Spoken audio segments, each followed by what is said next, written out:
we as leaders can expect them to come to the school door and leave their issues at the door and go into the classroom and teach all day and then pick them back up when they leave and go home. It doesn't work like that. So we have to make sure we have environments that our people feel welcomed and that they feel supported. The same thing we want for our boys and girls to feel when they walk into the classroom are the same things we want our employees to feel when they come into our buildings.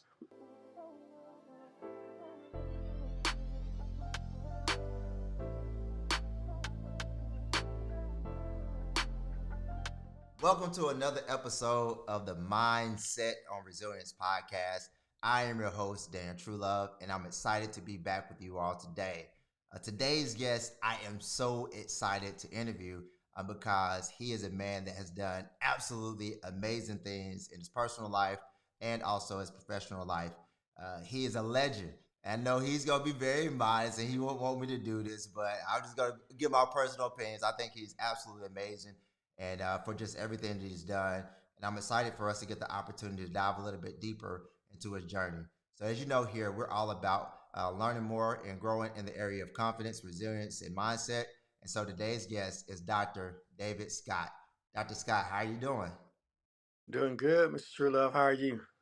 I'm doing great, doing better now. It's always an honor and a pleasure when I get an opportunity to have conversations with you. And so, for those that may not know you, can you tell us a little bit about what it is? What's your current role, Dr. Scott? Sure. Currently, I work with the Tuscaloosa County School System. I'm currently serving as the Director of Curriculum and Instruction. I mainly support the elementary schools, but I also support the secondary schools as well. So that's my current role. Two things, because I want to learn more about what exactly is curriculum and instruction, because someone may hear that and they may not know exactly what that is. But what was your journey to becoming your journey to your current role? Were you always in like a central office position, or what was the path to get to where you are now? Well, I started off as a classroom teacher several years ago. My undergrad degree was business and computer information systems. And then I continued with my master's degree and got a master's in math education at University of West Alabama. So when I first got into education, I started off as a math teacher, a junior high math teacher, teaching math for grades 7 through 9. Also taught computer keyboarding for a few years. And then after being in the classroom for about 6 years, I then became an assistant principal at a middle school. Did that for about 6 years, and then became a principal at an elementary school for about 9 years. And then after that, after the principalship, I became a director of curriculum. So my path was teacher, assistant principal, principal, and then director of curriculum and instruction.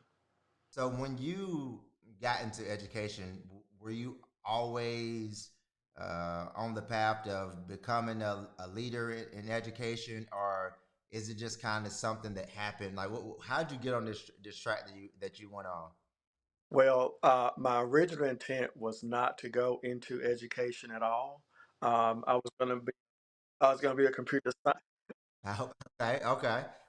I kind of picked up on that when you said business. I was like, wait a minute, business, education, don't you know? I was going to be my major was computer science, and so my original intent was to be a computer programmer, maybe a computer analyst. That was my original plan. I've always done well in math. Even in high school, I was a great math student, but I did not want to be a math teacher. And that's one of the last things I said I was going to do was be a math.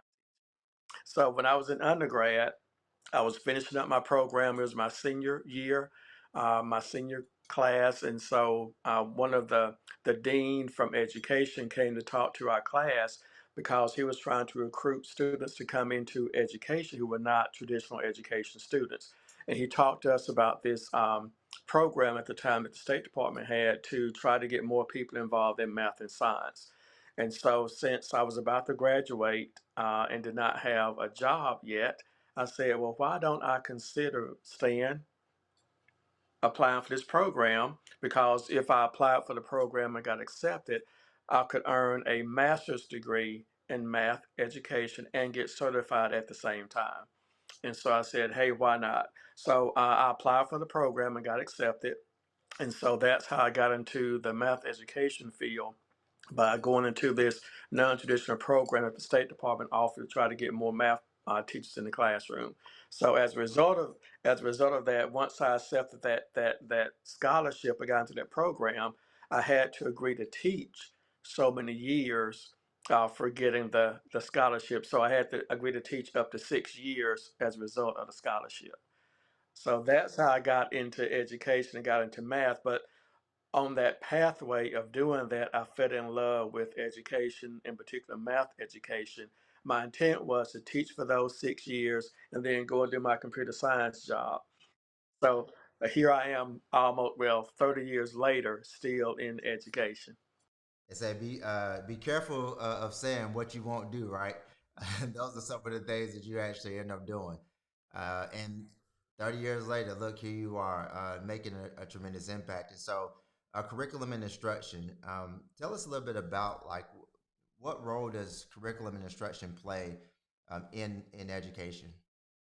Well, it's actually the foundation for most of everything that happens in education. That particular area gives us our courses of study, um, what teachers teach at each grade level, what the expectations are, what our boys and girls should be learning in those key subject areas along the way. That is the curriculum part of things, what's being taught. The instruction comes along with how to teach it. We look at what are some research-based practices that work. And so part of my job is to make sure that first of all, our schools are implementing the programs that the State Department of Education says we have to. If our main curriculum is our course of study, making sure the course of study is being taught because that's how we're being evaluated on in all of our schools, and just supporting our schools and what that means, making sure they're up to date on the most recent research practices, evidence-based practices, and then making sure they have the they need to meet the needs of our students. So in a nutshell, that's what we do in curriculum and instruction. We make sure that we're supporting our schools and making sure they have the tools, the training, the resources they need to make sure our boys and girls are prepared to be future leaders. That's awesome. So it sounds like to me like I hear two things. I hear support and accountability. And so you provide the support for those individuals that are in the classroom or for those that need a better understanding of what curriculum and how to make sure that the instruction is done properly. But then the accountability is what making sure that we're walking through these steps and implementing those resources and tools that we should be implementing. Is that correct? Okay, okay, awesome. So along 30 years, right? So I would imagine that 30 years in one career field, there would have to be some challenges, some adversity that you faced along the journey. What would you say is one of the biggest challenges that you faced along your journey in education? I think one of the biggest things along the way, a lot of times schools have to bear the brunt of what's going on inside the environment, in the neighborhoods, in our communities. Um, in a public school situation, we teach everybody. We accept everybody. And that's a very diverse group of people that you're dealing with. And so as time change, we have to adapt and we have to change as educators as well. So that's been a big hurdle because we have educators who still want to teach the way they've been taught, and they don't, we have to have that open mindset uh, that we have to grow as well. And so, as we have different boys and girls sitting in our classrooms, we can't teach the same way we used to teach. So, we have to make sure that we support our educators in making sure that they have an open mindset to kind of grow and change as society grow and changes. That's been one of the biggest challenges that we've come across. And of course, in most recent years, with COVID and what they call learning loss, just trying to figure out how to address that and how to make sure our boys and girls are not missing those key learning cycles that they need to have to be successful. Yeah, and those are two really big challenges when you think about diversity, and I think it's easy for us to learn, and it's easy for us to connect with people that we identify with. You know, it's like, oh, we come from the same background. But when you talk about like diverse audiences, there can be challenges at times to be able to reach, people that come from different walks of life. And when you add on to the fact that not every student, as you mentioned, learning loss is on the same level. So now you don't only have diversity, but you also have diversity in things like background and race, ethnicity, and things like that. But you also have diversity in competence. And so now you may think that all third graders would be on the same page, but you may have one third grader that is technically at a first grade level with reading. And so now you have diversity in there. So now it's even more complicated when it comes to, educating, because, there's just so many different dynamics that come into play. And so, so how does one navigate and manage all those different challenges? And like, how have you managed, challenges like that along your journey? Well, in my current role is more of a global mindset in terms of our school system because we have 35 schools, just almost 20,000 students. So very diverse. Each of our schools are very diverse in their own right. And so part of my job is how can I navigate the fact that there are certain expectations that all schools have to follow, but also knowing that we have 35 different schools and those different communities have also specific needs. So we pretty much have to differentiate what that support looks like in each of our communities because some have access to more resources than others. So we kind of take that on a case by case basis. We look at, of course, a needs assessment. We ask our schools to help us identify what are their most pressing needs. And because we can't cover everything at one time, we have to help them prioritize, what those needs are and what would give us the biggest impact once we prioritize those needs. And so all of our schools and our school system has what's called a CIP, which is our improvement plan. And part of that process is to conduct that needs assessment, identify the strengths and your weaknesses based on data, all different types of data, not just academic data. We have school surveys, we have climate data, all those different things, attendance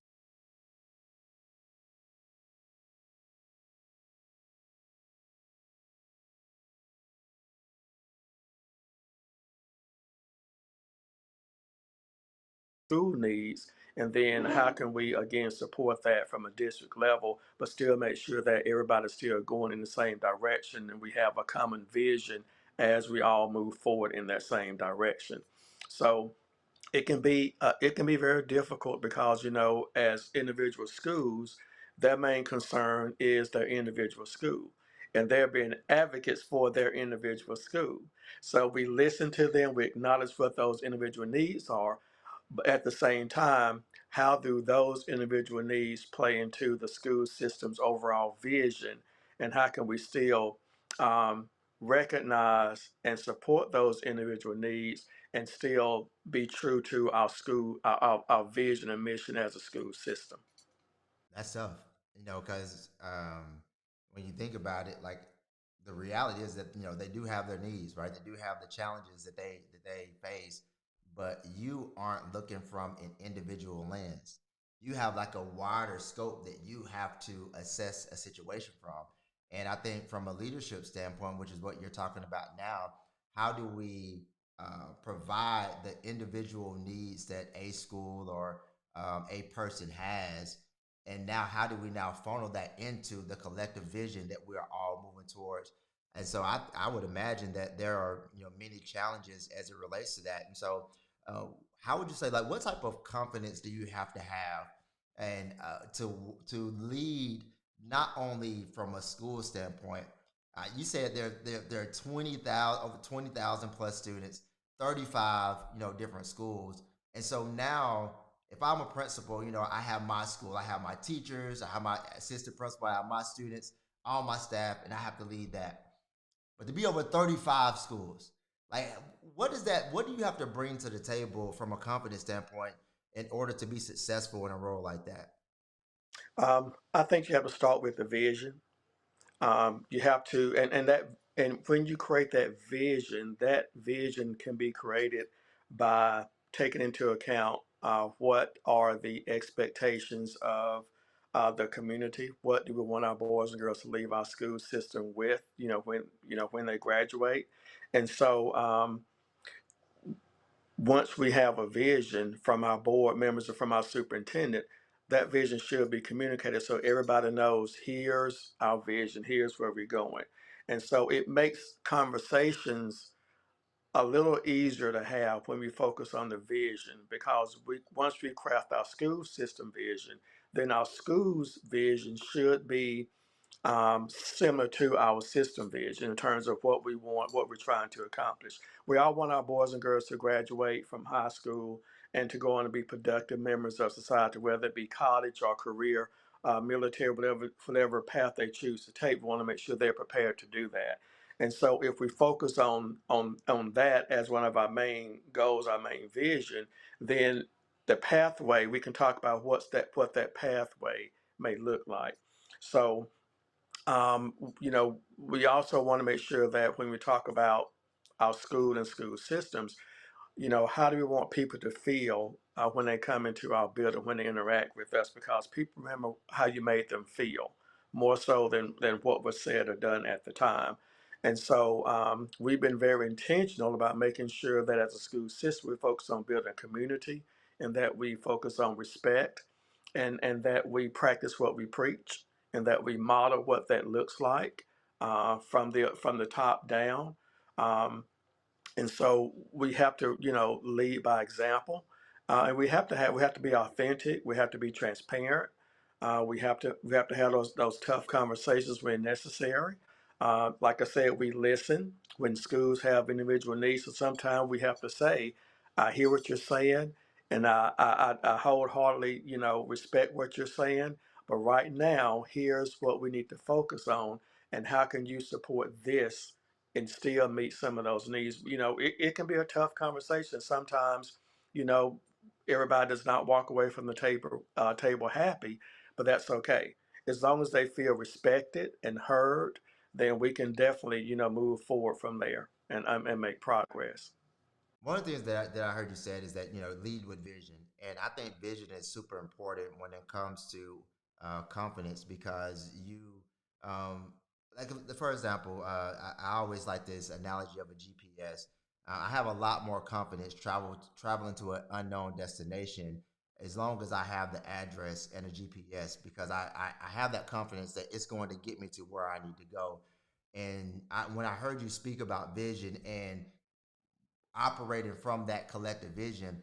That's basically what I heard you speaking about. Would you consider yourself, like say, whether it be personally or professionally, is that like a way in which you operate? Are you a person that kind of operates with vision, and so therefore it's allowed you to be able to navigate different areas or different career paths, in such a way that you have?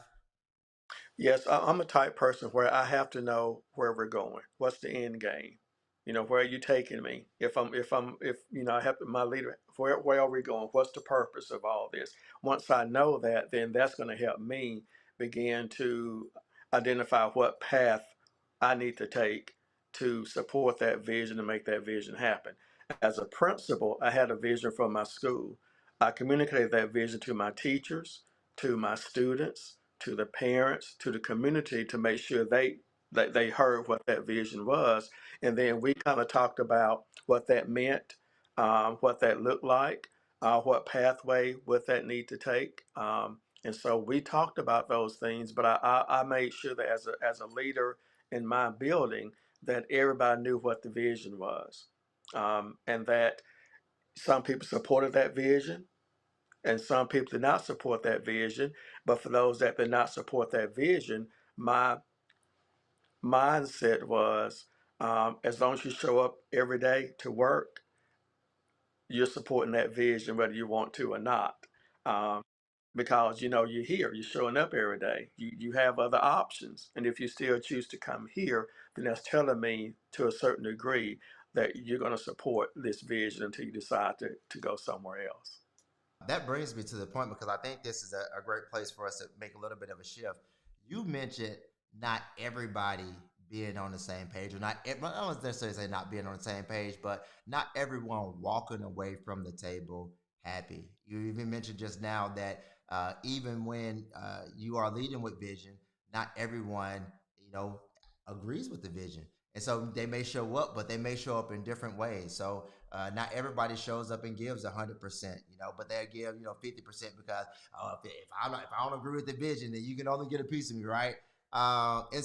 Which I don't agree with, because if your commitment should be to what you signed up to do. So if I signed up to be a math teacher, then that's my assignment. Whether I agree or like you or not, this is my individual assignment.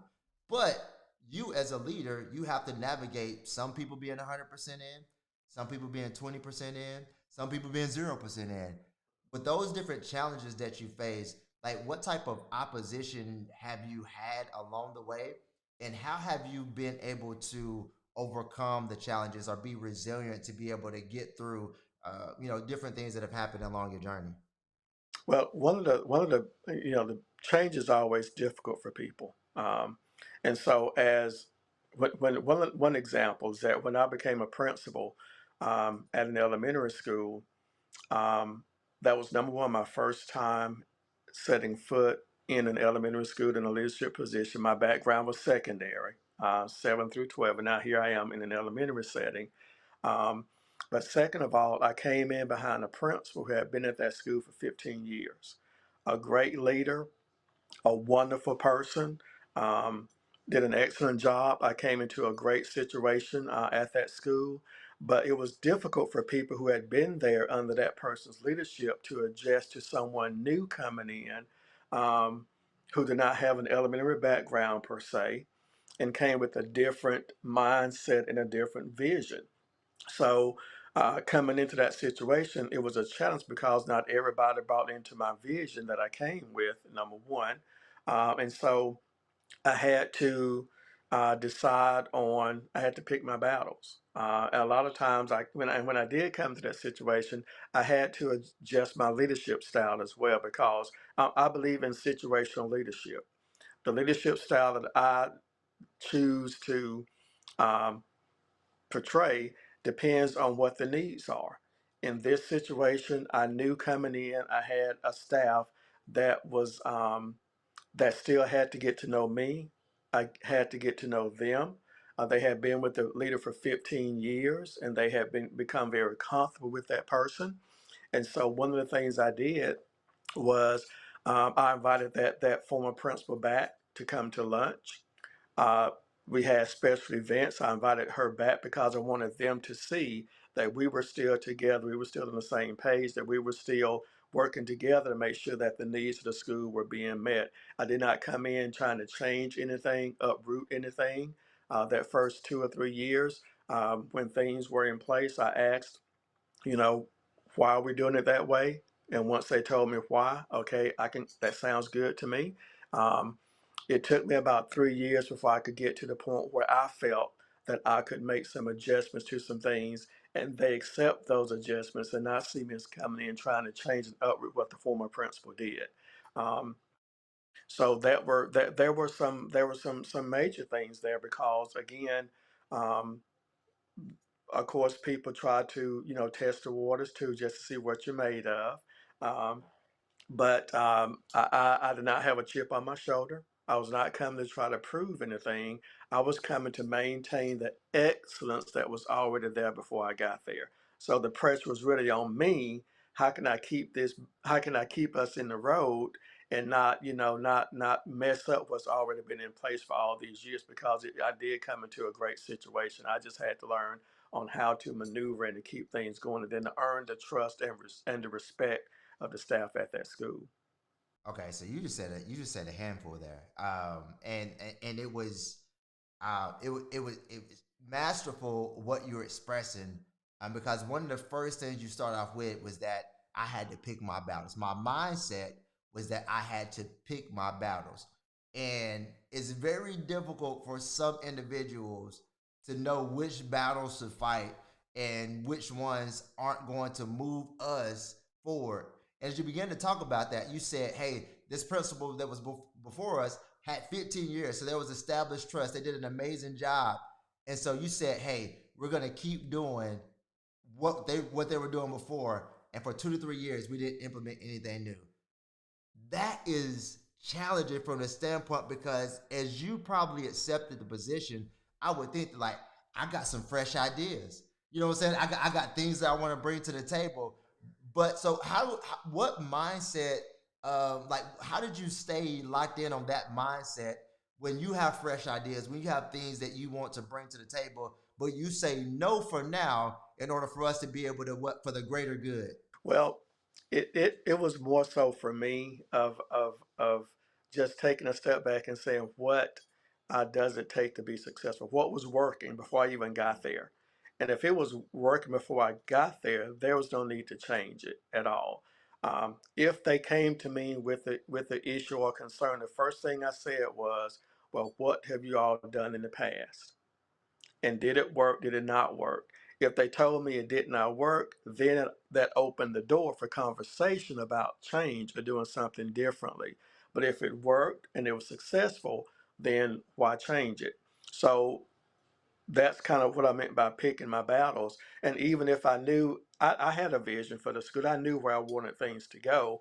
So one example is that this particular grade level were doing what was called they were changing classes. It was a the third grade group. They was changing classes, rotating classes, and so my concern was the loss of time during transition between the class periods. In their third grade, that's a bit early for third grade to be changing classes right now. And then we began to notice some increases in discipline with that particular third grade. Teachers began to complain about they don't come to class with their stuff. They leave their stuff in the classroom before they don't have their materials. And so what I did was I said, oh, okay, well, let's talk about the pros and cons of the way you're doing things right now. What's working with them changing classes? How's that benefiting the students? Then what's not working? What are some concerns that you have? And they came up with that list. And I told them, I said, well, why don't you all think about it for the next few weeks, look at the pros and cons, and then let's talk about it and decide on what may be the best approach for the students. I can say this now, in my mind, I wanted them to go back. I did not want them to be rotating classes, but I wasn't going to tell them we don't need to rotate classes. I wanted them to have some buy-in and understand the why behind things because we're going to have the conversation. They said to me, well, do you want us to just stop doing it? I said, no, no, you think about it. Let me know what the pros and cons are. So a few weeks later, when we had the conversation, the follow-up conversation, I let them do all the talking. I said, so based on what you're telling me, pros versus cons, what do you think is best for the students? Because for the teachers, the rotation was better because they had less prep time. They only had to prep for 1 or 2 classes. If they did not rotate, they had to prep for more classes because they had their same students all day long. And they had to teach every subject all day, those subjects all day long. And so I said, so what's best for the students based on what you're telling me? And they came to the conclusion that we need to stop rotating and keep them in our classrooms because that's what's best for them. And that's what they did. So that's an example. That's an example of choosing your battles. And so and that's kind of how my approach to things. Now, of course, people have different leadership styles. My leadership style has always been situational leadership. What type of leadership does this situation call for? Had come into a school that was hurting academically, had some other things going on, then my approach would have been totally different. I would have been going in, making some changes, doing some things, but those changes would not have been made without talking about the why. A lot of times you get support and buy-in by talking about the why. Most times leaders go in talking about the what's going to happen and how it's going to happen, but they don't take time talking about the why behind things. And so anytime I talk to a group, my main thing is to start off with the why. Start off with the why. Draw them in with the why. One of the things that I love about the approach that you just spoke about is that you said I wanted them to do this. So that was obviously the desire, but you knew that if you stated that at that moment that there would be resistance. How can I allow them to make the decision that I want them to make? That's leadership, because what you it may take a little bit longer for you to get to the place that you want to get to, but it's a difference from me saying that. Let's say, for example, if I go to somebody and I say, hey, you need to lose some weight, right? Oh, that probably won't be taken very well, right? Right. But let's say, for example, if that person now comes to the decision that, hey, you know what, I'm going to take my fitness journey a little bit more seriously. I want to be consistent with that. There's more likely for them to have buy-in on the decision that they made versus a decision that somebody else told them to make. And so that's the thing that I love about the approach that you took in that, because it allows for you to not go by yourself and like kind of have people that you're pulling behind you. You're actually all marching forward together. Well, and when people have some buy-in and have some teeth in the game, then they're more apt to put forth more effort to make it happen. And I told those teachers that we were not going to rotate, we're going to stay in the same class. They would have came up with every excuse why it did not work or why it wasn't working, but because they came to that conclusion, they had buy-in to make sure it worked because it was part of the decision-making process. Um, another example, something very basic. We always have to have supervision. The morning duty and the car duty in the afternoons. We have to have adults doing those things. So when I came into the situation again of the principalship, I had in my mind a schedule already done, already made out based on grade levels for the whole year. Well, the teachers, said that they had wanted to kind of tweak what they had done the year before. So I had a leadership team. We always have a school leadership team. So I told the leadership team, well, we have to have my non-negotiable was we have to have supervision. That's we have to have adults supervising in the morning and in the afternoon. I said, so you all come up with the schedule that works for you, and then let me look at it to make sure we have proper coverage. I said, but if you can't come up with something or you all can't agree on something, I got my plan right here as a backup. So I do have something in place, but I'm willing to listen to what you all want to do and make it work. So they came up with the plan. But the beauty of that, though, is that as coming up with that plan, they went through, well, that's not going to work with this grade level, don't want to do it this time, that grade level don't want to do it that time, that teacher don't want to do it. And so when they came to me and said, well, so and so said they don't want to do more than do it because they have to drop their kid off, I said, okay, so what are y'all going to do about it? We got to, and we got to have balance. I said we got to make sure that we're consistent. We can't have one grade level that's doing it more than another grade level. So, you all go back and figure it out and let me know what you come up with. And they did. And because they came up with that plan, when we introduced that plan to the teachers as a whole, I let them present that so their co-workers could see that they came up with that themselves, not me. So we would have less people not being where they should be, because if I had to address a situation with someone not being at their position on their post, my go-to was, well, you all came up with this schedule. This is what you agreed to do, and this is what I need you to do. Follow up on what you said you were going to do. Is ownership.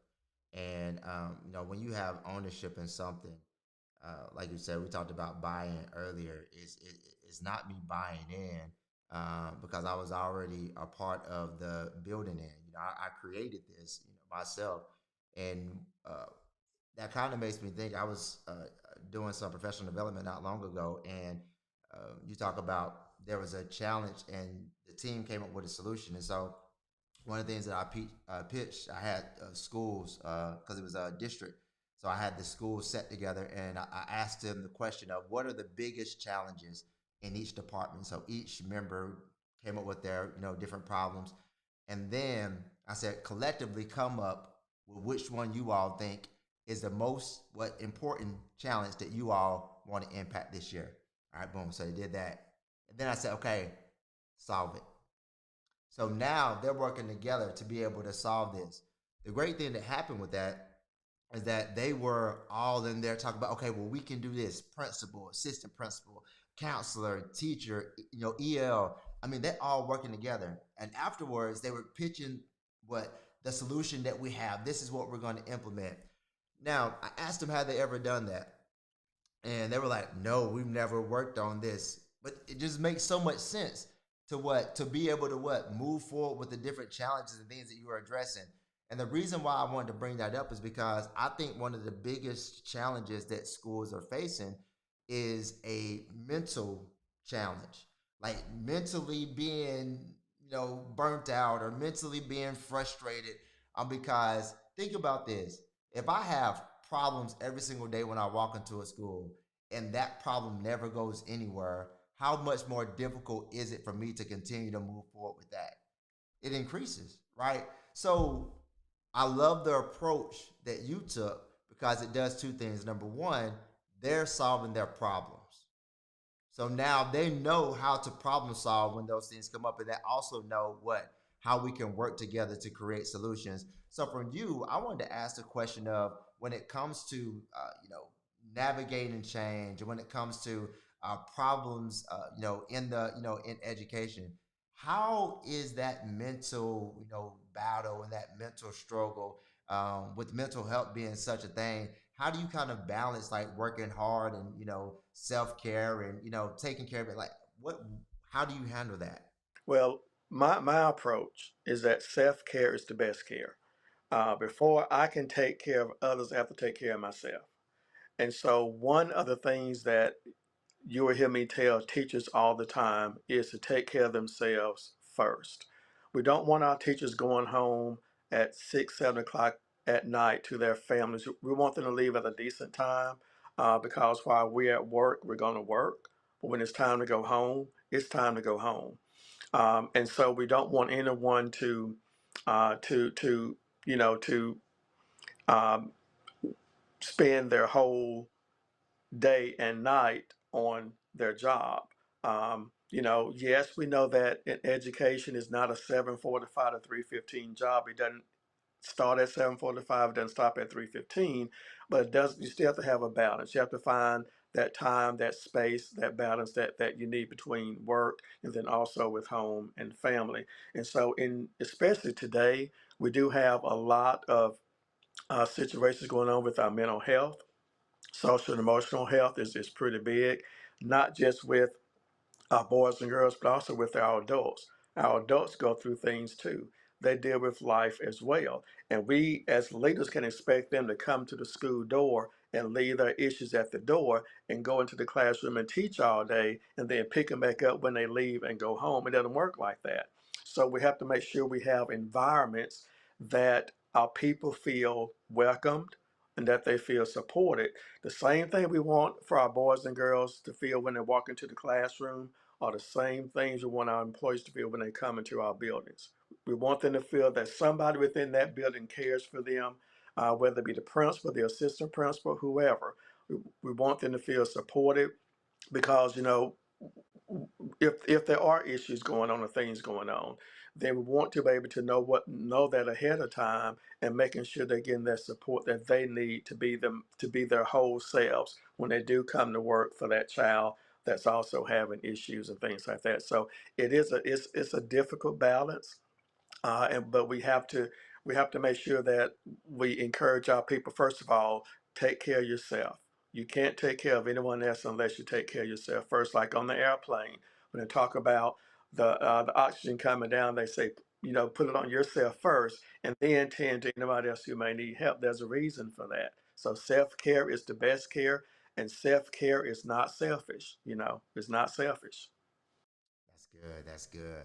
Well, that's amazing. And I'm glad that you shared that because I think that too often we pour from an empty cup, and we put others before us, and we don't prioritize ourselves until it's a problem. And I'm glad that you shared that nugget of wisdom, because we don't need individuals that are running on fumes. We need you to be energized and ready for the mission and the vision and the assignment that you have. And I appreciate you sharing that. And so we are coming to an end of this segment, and I like to end with just this thing that I call better days ahead. And with better days ahead, when we think about resilience, resilience I think comes from like some either thought, some idea, some hope, or maybe some truth that there is something on the other side of maybe what I'm experiencing right now. And so, is there a quote? Is there any words of wisdom that you have that would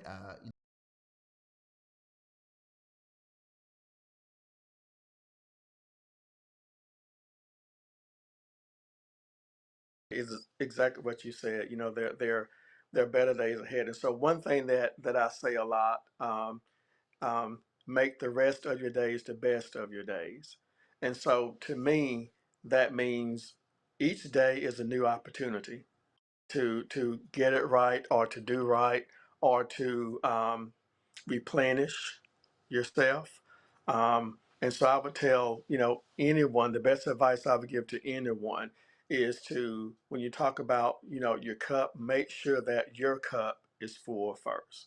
Like you said before, you can't really pour from an empty cup. So make sure your cup is full first. Because once your cup is full, and then once the overflow comes in, the overflow is for others. What's in your cup is for you. So the overflow is for everybody else. So make sure your cup is full. So anything that's added to your full cup is for everybody else.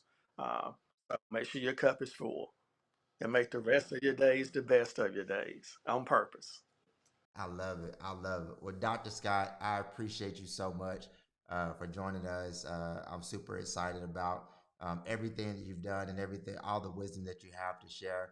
And so, for all of you out there, again, this is another episode of the Mindset on Resilience podcast. And always remember this: there are better days ahead. So, no matter what it is that you may be going through, remember that you can go through it, you can get through it because it's someone that you're supposed to get to. I appreciate your time. Have an amazing day.